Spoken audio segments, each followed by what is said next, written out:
어느 날 제자들이 주님께 이런 질문을 던졌습니다.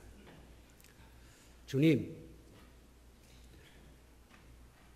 저희들이 어째서 풍성한 삶을 살지를 못합니까?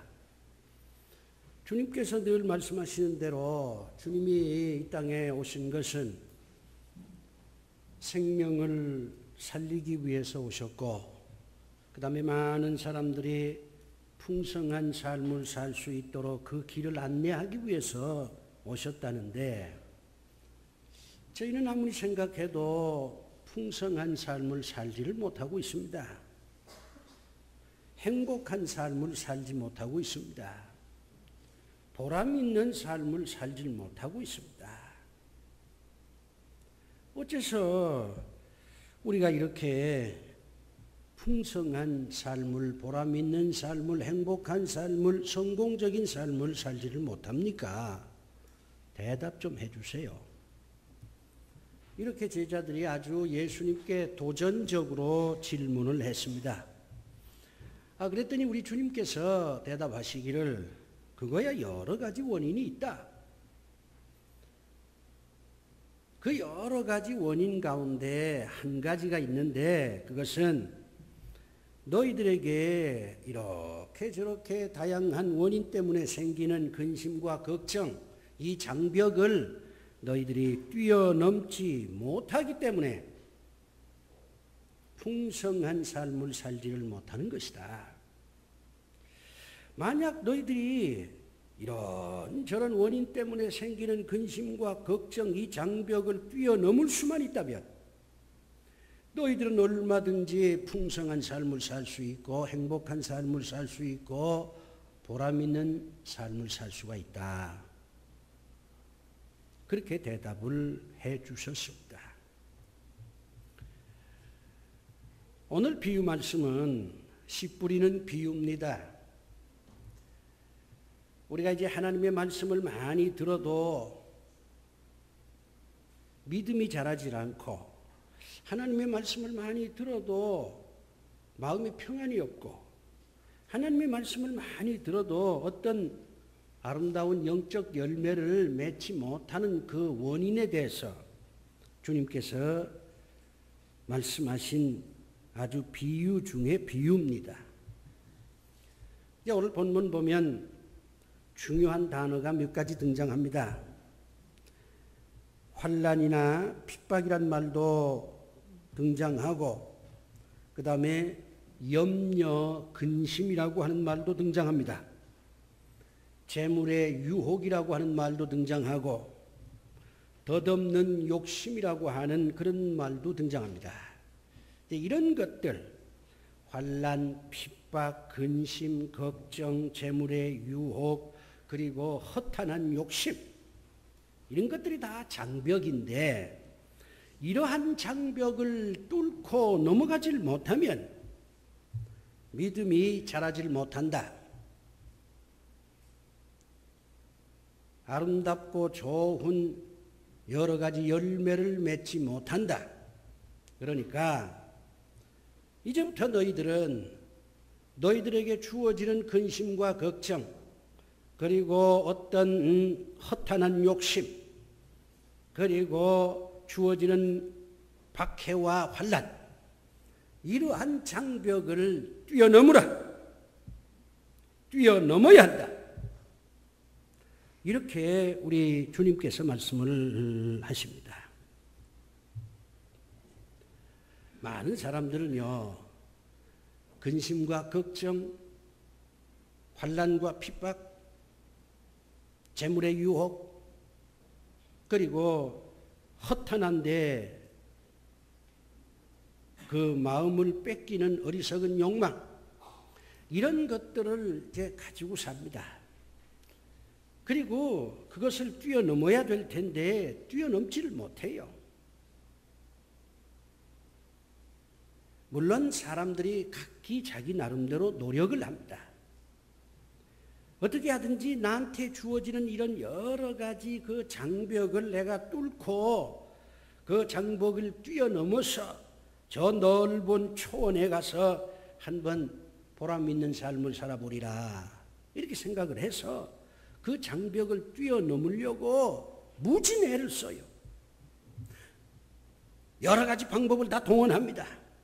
자기의 경험을 동원하는 사람도 있고 지식을 동원하는 사람도 있고 아니면 뭐 주변에 아주 능력 있는 사람들을 동원하는 경우도 있고 뭐 천차만별의 방법으로 이 장벽을 뛰어넘으려고 애를 씁니다.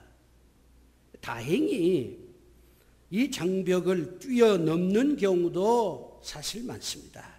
인간이라고 하는 게 하나님의 형상을 닮은 아주 귀한 존재이기 때문에 정말 그 장벽을 뛰어넘으려고 다양한 몸부림을 치고 노력을 하면 그 장벽을 뛰어넘어서 아주 좋은 열매를 맺을 수가 있습니다. 1차 세계대전이 터졌을 때 미국의 어떤 청년이요 군대에 가고 싶은 거예요. 나라를 위해서 한번 싸워보고 싶은 겁니다. 애국심을 발휘하고 싶은 거예요. 많은 젊은이들이 이게 전쟁이 터지니까 전장터에 갔다가 다 죽으면 어떡하나 이렇게 염려하고 그래서 뭐 군대에 안 가려고 이런저런 방법을 동원할 때 이 청년은 군대에 가려고 몸부림을 친 거예요. 마음속에 근심이 생겼어요. 걱정이 생겼어요. 내가 나라를 위해서 한번 싸워야 되는데 내가 정말 애국심을 발휘해서 이 젊은 나를 찬란하게 장식을 해야 되는데 이게 군대가 받아주질 않는 거예요. 왜냐하면 이 청년은 아주 고도 근시였습니다. 이 앞을 잘 내다보질 못해요. 신체검사 하면은 계속 떨어지거든요. 이 청년이 어떻게 하든지 이제 군대를 가야 되니까, 가고 싶으니까 여러 가지 궁리를 하다가 그 시력표 있잖아요. 여러분 그 안과에 가면 여러분의 시력을 검사하기 위해서 뭐 이렇게 해서 뭐 5자다 6자다 그런 도표 있지 않습니까? 그걸 하나 구입해 가지고서요 모조리 외운 겁니다. 그건 눈에는 안 보이니까. 그거 외우는 거 쉽지 않습니다. 그걸 아주 깡그리 외웠어요. 그리고 가서 신체 검사를 했는데 뭐 합격했죠. 그래서 군대에 가서 유럽 전선에서 열심히 싸웠습니다. 이 사람이 누군지 아십니까? 이 사람이 바로 투르만 대통령입니다. 금년 우리 6.25 60주년인데 우리는 이 투르만이라고 하는 사람을 잊을 수가 없어요. 마음에 근심 걱정이 있는데 노력을 했죠. 그래가지고 결국에는 군대에 가서 찬란한 젊은 시절을 보냈습니다. 1941년 어느 가을날 미국의 한 청년이 군대에 가는 친구한테 편지를 써서 보냈어요. 편지 내용은 참 부럽다. 나도 군대 가려고 무진 애를 썼는데 뭐 해군의 지원도 해보고 무슨 뭐 육군의 지원도 해봤는데 번번이 나는 떨어졌다. 뭐 내 척추가 뭐 휘어졌다 그러고 그리고 무슨 뭐 속에 뭐 내장이 뭔가 시원치 않다. 그래가지고는 번번이 낙방을 해가지고 내가 군대를 못 가는데 너는 당당히 군대 나가게 됐으니 정말 부럽다. 내가 요즘 근심 걱정이 있다. 이 젊은 시절에 나라를 위해서 한번 싸워봐야 되는데 이 군대에 가서 나라를 위해서 한번 싸워보고 싶은데 이게 안 되니 정말 마음의 근심과 걱정이 첩첩이 쌓인다. 이런 내용이에요. 대단한 청년이죠. 근데 이 청년이 말이죠. 어떻게든지 이제 군대에 가가지고서 찬란한 젊은 시절을 보내고 나라를 위해서 뭔가 해보겠다고 하는 그 결심이 있는데 그게 되질 않으니까 여러 가지 걱정이 생기고 근심도 생기고 참 괴로운데 그냥 주저앉지 않고 누구를 찾아갔냐면 아버지를 찾아갔어요. 이 아버지는 자기 아들이 군대에 가는 걸 싫어해요. 왜냐하면 몸도 시원치 않고 또 2차 세계대전이 터져가지고서 수많은 미국 젊은이들이 전사를 하는데 이 아버지가 자기 아들이 군대 가는 걸 아주 싫어했습니다. 그런데 이 아들이 아버지를 설득을 하는 거예요. 나 좀 군대 보내주시오. 이 아버지는 미국 정계의 아주 거물입니다. 그리고 굉장한 부자예요. 그러니까 이 아들이 아버지한테, 아버지는 부자고 하는 사람도 많고 정치하는 사람들 가운데 친한 사람도 많은데 아버지가 조금만 노력하면 내가 군대 갈 수 있는데 좀 도와주세요. 이래가지고 결국 그 아버지가 졌어요. 그래가지고 이제 여러 사람을 만나서 그 우리 아들이 지금 근심 걱정이 많다. 군대에 못 가서 이것 때문에 아주 스트레스를 받는데 좀 군대 가게 해달라. 많은 사람들이 놀라는 거죠. 이 대단한 영향력을 가진 사람이 우리 아들 군대에 좀 안 가게 해달라 이렇게 청탁하는 게 아니라 군대에 가게 해달라고 청탁을 하니 이게 놀랍잖아요. 그래서 결국 이 아버지의 노력으로 이 청년이 군대에 갔습니다. 해군에 들어갔어요. 그리고 남태평양 전투에서 부상을 당해서 평생 진통제를 맞아야 하는 그런 그 사람이 됐습니다. 근데요, 놀라운 것은 이 청년이 나중에 미국의 대통령이 됐습니다. 그 사람이 누군지 아십니까? 이 사람이 바로 그 유명한 존 F. 케네디입니다. 미국은 무서운 나라입니다. 미국의 엘리트들은 어떻게 하든지 나라를 위해서 내가 살아보겠다 이렇게 결심하는 거예요.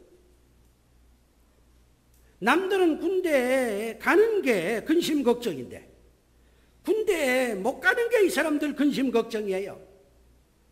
그래서 백방으로 노력을 해서 결국에 군대에 갔고 그래서 미국의 최고 지도자들이 된 것입니다. 사람은요, 어떤 근심과 걱정이 주어지면 그것을 해결하려고 나름대로 노력을 합니다. 노력을 해서 그 근심과 걱정을 해결하고 그 장벽을 뛰어넘어서 정말 좋은 열매를 얻을 수가 있습니다. 근데 불행한 것은 사람이 아무리 근심, 걱정, 무슨 재물의 유혹, 이런 것들, 허탄한 데 둔 욕망, 이런 장벽을 뛰어넘으려고 나름대로 몸부림을 쳐도 뛰어넘지 못하는 경우가 있어요. 불행한 거지요. 자, 이렇게 되면 여러 가지 부작용이 생깁니다. 장벽을 뛰어넘으면 찬란한 열매가 있지만은 장벽을 뛰어넘질 못하면 엄청난 부작용이 생깁니다. 그 많은 부작용 가운데 아주 치명적인 부작용이 3가지예요. 하나는 뭐냐면 예수 믿는 사람들 경우에 해당되겠습니다마는 하나님에 대해서 의심합니다. 하나님이 정말 계시냐? 내가 이렇게 근심과 걱정, 이 장벽을 뛰어넘으려고 몸부림을 치는데 전혀 이 장벽을 내가 깨트리질 못하고 그 장벽 앞에 무참하게 무너지는데 정말 하나님은 계시냐? 하나님이 정말 나를 도와주시는 거냐? 하나님이 나를 버린 게 아니냐? 이런 여러 가지 하나님에 대한 의심이 생겨요. 하나님에 대해서 의심이 생기면 이게 믿음이 자랄 리가 없지요. 결국 하나님 곁을 떠나게 되는 경우도 생겨납니다. 2번째 부작용은 근심과 걱정을 뛰어넘지 못했다고 하는 이 자괴감이 생겨서 자기 학대를 하게 돼요. 주어진 어떤 이 근심, 걱정, 무슨 재물에 대한 유혹, 헛된 욕망, 이와 같은 장벽을 깨트리고 앞으로 나아가면 아주 의기양양하게 되죠. 나는 능력이 있다. 나는 지혜로운 사람이다. 이렇게 자기 나름대로 대단한 자긍심이 생기지만은 아무리 노력해봐야 되질 않으니까 결국에는 자괴감이 생겨요. 난 아무것도 아니다. 나는 무능하다. 내 힘으로는 더 이상 살 수가 없다. 이렇게 생각하게 됩니다. 자기 학대를 하는 거예요. 그래서 결국에는 스스로 목숨을 끊는 비참한 결과가 주어지기도 합니다. 우리 사회에 많은 문제가 있습니다. 어떤 사람은 세종시가 문제라 그러고, 어떤 사람은 4대강이 문제라 그러고, 어떤 사람은 무슨 북한 이게 문제라고 얘기합니다. 어떤 사람은 경제가 문제라고 생각합니다. 다 문제죠. 근데 저는 조금 달리 봅니다. 세종시도 문제요, 4대강도 문제요, 천안함 사건도 문제요, 남북통일도 문제요. 에? 경제 이것도 문제지만 더 중요한 것은 인간에 대한 문제입니다. 요즘 많은 사람들이 자살합니다. 왜 이렇게 젊은 청년들이 스스로 목숨을 끊습니까? 이게 가장 큰 문제예요. 여러분이 지금 신문을 보면 통탄하는 여러 가지 인간에 대한 문제들이 많습니다. 어린아이들 성폭행 문제도 사실 따지고 보면 인간에 대한 문제잖아요. 오늘 우리 사회의 문제는 산에 대한 것도 아니고 강에 대한 것도 아니고 무슨 배에 대한 것도 아니고 무슨 통일에 대한 것도 아닙니다. 그것도 문제지만 그것도 우리가 풀어야 하지만 정말로 중요한 것은 사람에 대한 문제입니다. 죽어가는 사람을 살려내야 합니다. 열등감에 빠진 자들에게 다시 한번 생명의 불꽃을 심어 주어야 합니다. 사람이 살아야 강도 살고, 사람이 살아야 배도 살고, 사람이 살아야 남북 통일도 되는 겁니다. 사람이 살아야 경제도 부흥이 되는 것입니다. 근데 많은 사람들이 근심, 걱정, 재물의 유혹, 헛된 욕망 이런 거에서 벗어나려고 노력을 해도 안 되면 나는 무능하다. 내가 지금까지 배운 건 아무것도 아니었구나. 내 노력은 그야말로 터진 풍선과 같은 것이구나. 이렇게 생각을 하면서 더 이상 살고 싶은 생각이 없는 거예요. 그래서 그들은 죽어가는 것입니다. 이게 큰 부작용이죠. 세 번째 부작용은 뭐냐면 이 장벽을 뛰어넘지 못하면 사람들이요, 주변 사람들을 원망합니다. 주변 환경을 원망해요. 이 자식이 말이에요, 근심, 걱정, 무슨 이러한 저런 그 삶의 장벽을 뛰어넘지 못하면 나중에 어디로 가느냐? 부모를 원망하게 돼요. 부모가 나를 제대로 뒷받침을 안 해줬다. 부모가 나를 제대로 공부를 안 시켜줬다. 다른 집 부모하고 달리 우리 집 부모는 무능하다. 이게 부모를 원망하게 돼요. 부모만 원망합니까? 친구를 원망합니다. 남편을 원망합니다. 아내를 원망합니다. 자식을 원망합니다. 내가 배신을 당했느니 네가 그럴 수 있느냐, 이런 말들이 터져나오게 되고, 더 나아가서는 나라를 원망하게 돼요. 나라에서 좀 제대로 정치를 잘했으면 이런 근심 걱정 이런 거 다 내가 뛰어넘을 수 있을 텐데 이건 나라가 뭐 하는 거냐. 자기 다니는 회사를 또 원망해요. 그 회사 사장을 또 원망한다고. 자기 주변에 있는 사람을 돌아가면서 원망하고 주어진 환경에 대해서 분개하게 되는 것입니다. 이렇게 되면 어떻게 되겠어요? 인간관계가 상당히 삭막해집니다. 사회가 말이죠, 점점 어두워져요. 그러니 얼마나 참 답답한 일입니까? 장벽을 넘어야 합니다. 장벽을 깨트려야 합니다. 근심과 걱정이라고 하는 장벽을 부숴야 합니다. 허탄한 데 둔 우리의 욕망을 깨트려야 합니다. 쓸데없는 재물의 유혹에서 자유로워야 됩니다. 이런 것들을 깨트리지 않으면 우리는 절대로 풍성한 삶을 살 수가 없습니다. 여러분들도 많은 근심 걱정이 있을 거예요. 여러분도 헛된 욕망 속에 살고 계실 것이고 재물에 대해서 필요 이상의 어떤 유혹도 받고 있을 겁니다. 장벽을 깨트리셔야 됩니다. 뛰어넘으셔야 돼요. 그래야 풍성한 삶을 살 수가 있습니다. 그러면 어떻게 해야 이 장벽을 깰 수가 있을까요? 어떤 사람은 도끼로 치면 장벽이 깨질 것이다 이렇게 생각을 하고, 어떤 사람은 다이너마이트를 사용하면 뭐 그런 장벽이 다 산산조각이 나지 않겠습니까? 철조망 같은 것은 뭐 잘라내면 되지 않겠습니까? 그래요. 장벽을 깨는 방법은 있습니다. 장벽을 뛰어넘는 방법은 있습니다. 하나님께서 가르쳐주는 방법에 귀를 기울이십시오. 그리고 그 방법대로 여러분 앞에 놓여있는 이런저런 장벽을 깨트리고 앞으로 전진하는 삶을 사십시오. 하나님께서 가르쳐주는 방법은 4가지입니다. 첫 번째 방법은 뭐냐면 하나님을 원망은 하되 하나님 의심하지는 말라.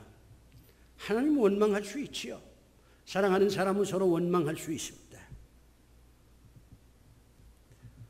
사랑은 원망을 동반한 아름다운 감정입니다. 서로 사랑하니까 원망하지 말라? 그건 아닙니다. 사랑하기 때문에 원망할 수 있습니다. 그러나 원망이 발전해서 의심이 되면 안 됩니다. 우리가 이 욥기를 보면요, 욥이 참 여러 가지 그 고난을 당하니까 마음에 근심과 걱정이 많이 생겨요. 내가 왜 이렇게 고난을 당하는가? 내가 무슨 죄를 지었기 때문에 하나님께서 이렇게 나를 심판하는가? 그 이유라도 좀 알고 싶다. 이유를 모르니까 아주 근심에 근심, 걱정에 걱정이 쌓이고 쌓이는 거예요. 욥이 견디질 못해서 하나님 앞에 원망을 합니다. 하나님, 왜 날 이렇게 고통스럽게 만드십니까? 내가 하나님 앞에 뭘 잘못했습니까? 잘못한 거 있으면 좀 가르쳐 주세요. 그러면 내가 고치면 되지 않습니까? 내가 지금까지 인생을 살면서 하나님 앞에 최선을 다했는데 어째서 하나님은 나한테 이렇게 근심과 걱정을 주시고 나한테 고난을 주십니까? 원망을 해요. 그러나 욥은요, 원망은 했지만 하나님을 의심하지는 않았습니다. 하나님이 안 계시다고 생각은 안 했어요.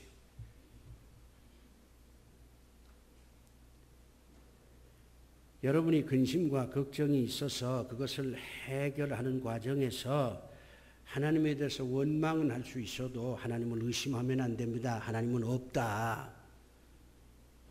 그렇게 생각해서는 안 됩니다. 그러면 근심과 걱정, 이런저런 그 삶의 장벽은 뛰어넘질 못합니다. 두 번째 방법은 뭐냐면 근심, 걱정을 해결하려고 애를 써도 안 되는 경우에 그 근심, 걱정에 긍정적인 의미를 부여하는 겁니다. 우리가 이제 근심, 걱정이 주어지고 여러 가지 고난이 주어지면 그걸 해결하려고 무진 애를 쓰는데 해결이 안 되거든요. 해결이 안 되는 걸 자꾸 해결하려고 하면 뭐합니까? 해결하려고 하지 말고 주어진 근심, 걱정에 어떤 긍정적인 의미를 부여해서 그것을 받아들이는 것입니다.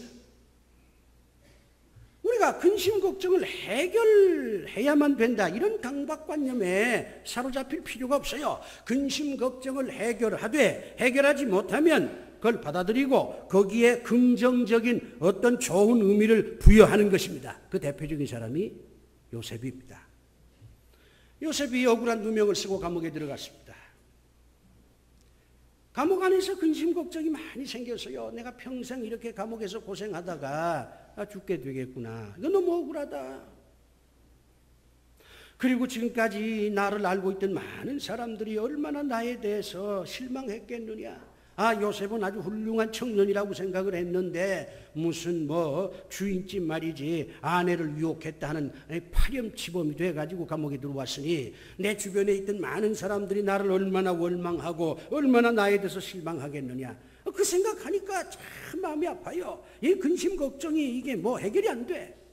그렇지만 방법이 없잖아요. 탈옥할 수도 없고, 그렇다고 이 사람 저 사람 불러들여서 사실은 그게 아니야, 내가 그 여자를 유혹한 게 아니야, 그 여자가 나를 유혹한 거야, 이렇게 얘기할 수도 없잖아요.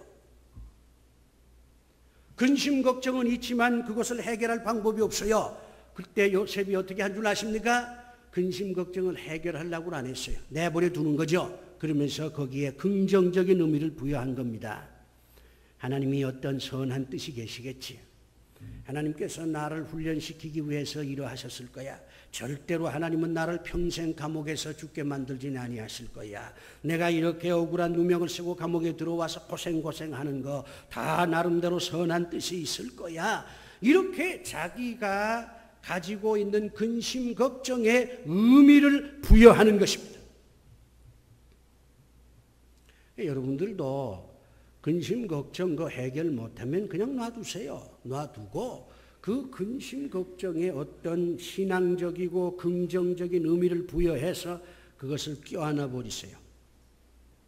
근심은 왼쪽 호주머니에 넣고, 걱정은 오른쪽 호주머니에 넣고 만지작거리면서 살아가십시오. 긍정적인 의미를 부여하십시오. 그러면 어느새 자기도 모르는 사이에 근심 걱정은 다 사라지고 마음의 평안을 얻게 될 것입니다. 세 번째 방법입니다. 이게 가장 이제 일반적인 방법이죠. 참고 견디면서 세월을 기다리는 것입니다.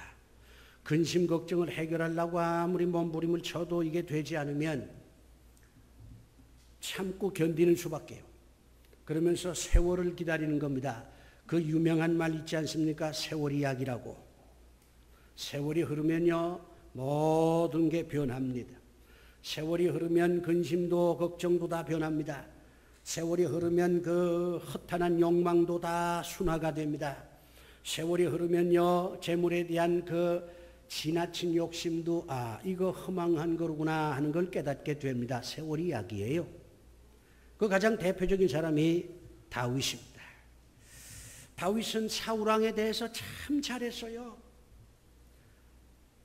사울왕의 딸 미갈과 결혼했습니다. 그러니까 이 사울왕은 다윗의 장인입니다. 그런데도 참 이 사울왕이 모질어서 이 다윗을 죽이려고 그렇게 참 애를 썼어요.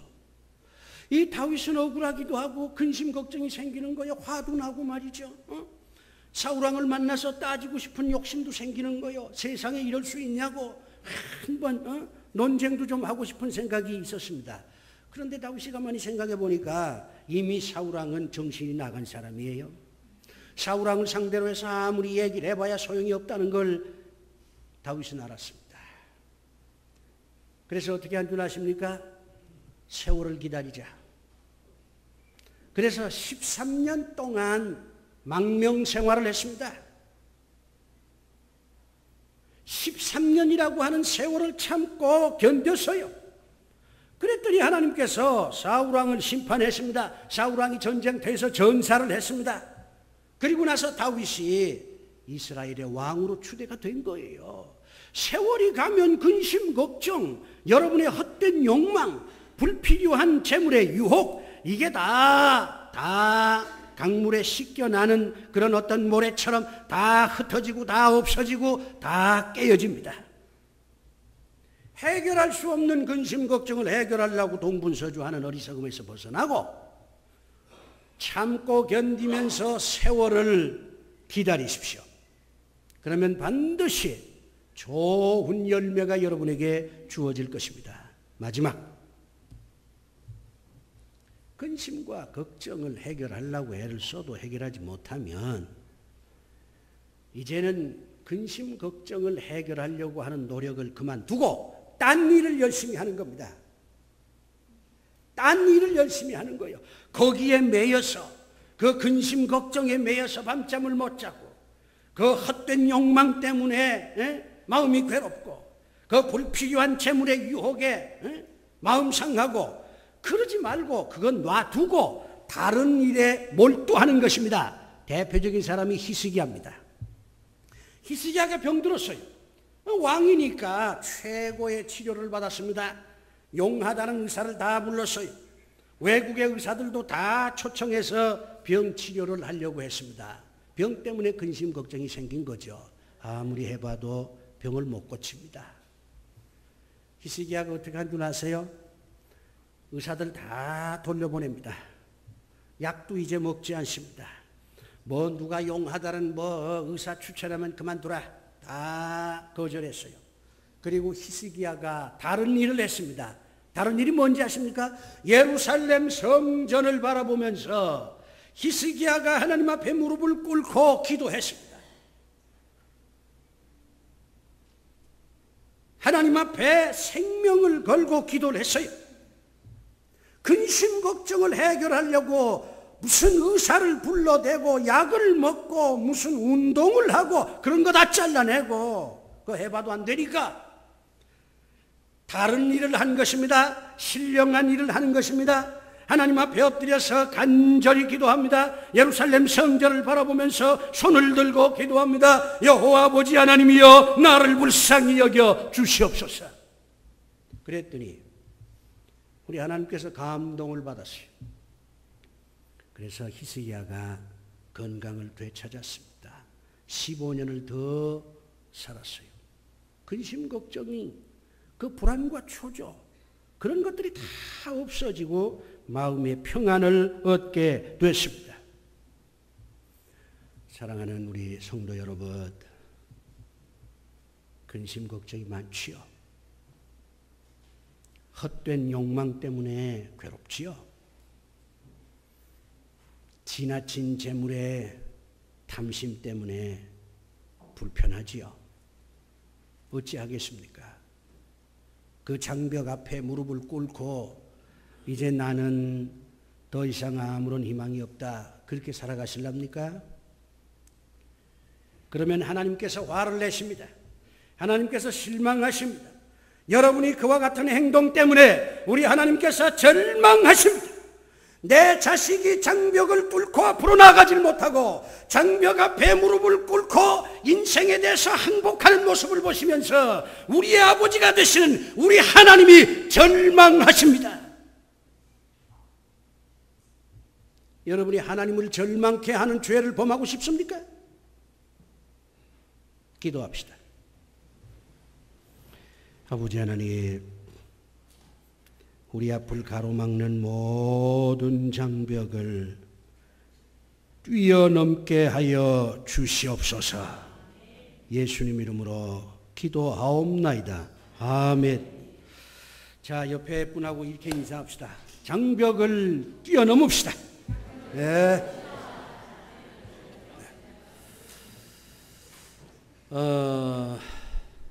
여기 주보에 요번에 우리 하는 성경 공부의 그 샘플이 하나 나와 있습니다.